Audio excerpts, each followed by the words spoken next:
took that Bach motet, Fürchte dich nicht, as a starting point for an instrumental elaboration at last year's Bedford Park Festival called Bach Motets, Jazz Reflections, because I am a Bach conductor, interpreter, aficionado, and I'm also a jazz bass player. So having spent many years trying to keep the two apart in performance, I thought, hey, why don't we just throw them together? And the reaction was really quite extraordinary, I have to say, from audiences and from the choir on stage. So what we did is we performed these sacred church pieces by Bach, based on biblical themes and tying in hymn tunes from the time, with our own jazz reflections, which improvised on certain ideas that had been suggested by the music, just a phrase or a rhythm or a sentiment. You've got to be a pretty confident musician to do that, and it is fair to say that you are an expert, both as a musician and as a commentator. You were a Radio 3 presenter for many years.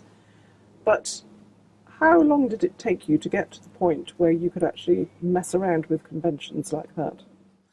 Well, I think as a musician, we spend a lot of our time confronting the idea of perfection, either in other composers or in ourselves, and I'm not going to get close to perfection, I'll tell you that straight away.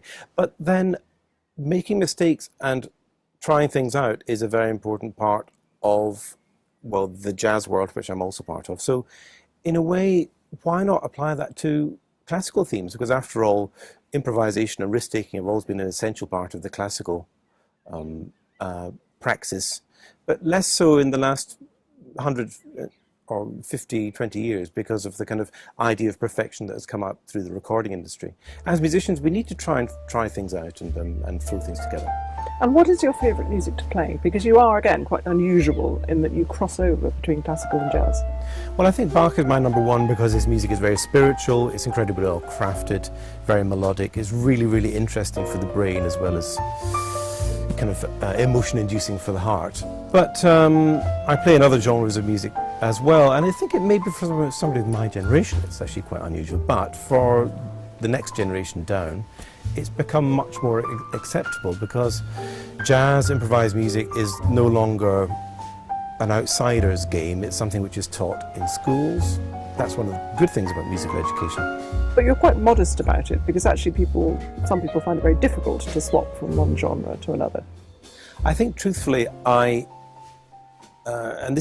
feel strongly this is a bit of a crime about the classical music training system, is that children are trained out of improvising, whereas lots of children, it's natural to improvise. I was lucky to never have lost it.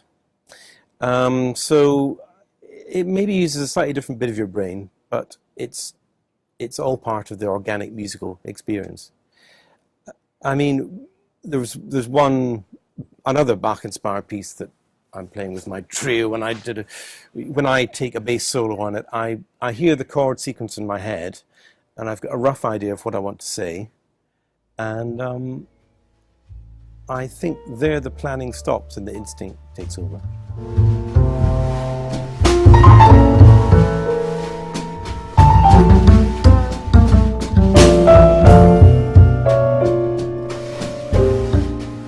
It's interesting that you use the phrase there, what I want to say with music, because your whole career is very much about communicating music, isn't it?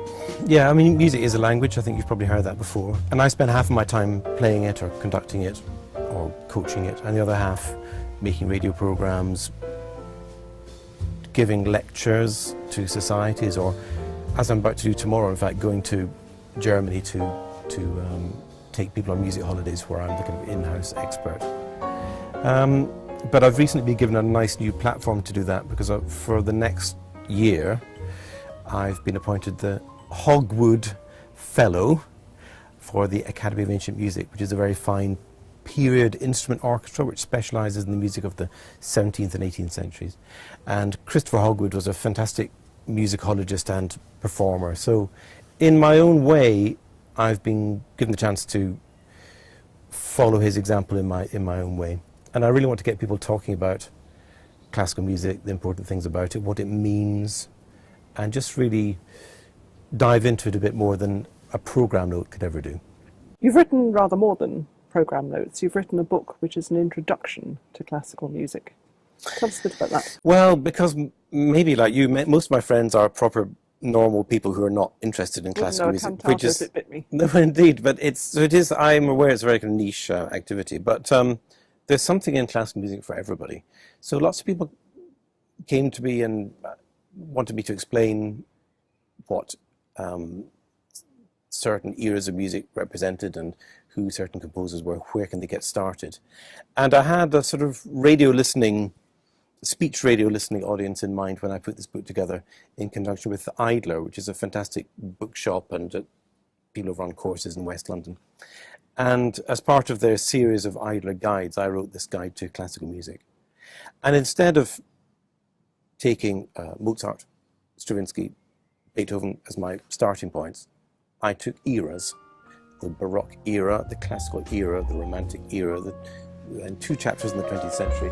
And I gave an overview of them first in each chapter, and then focused in on one particular piece.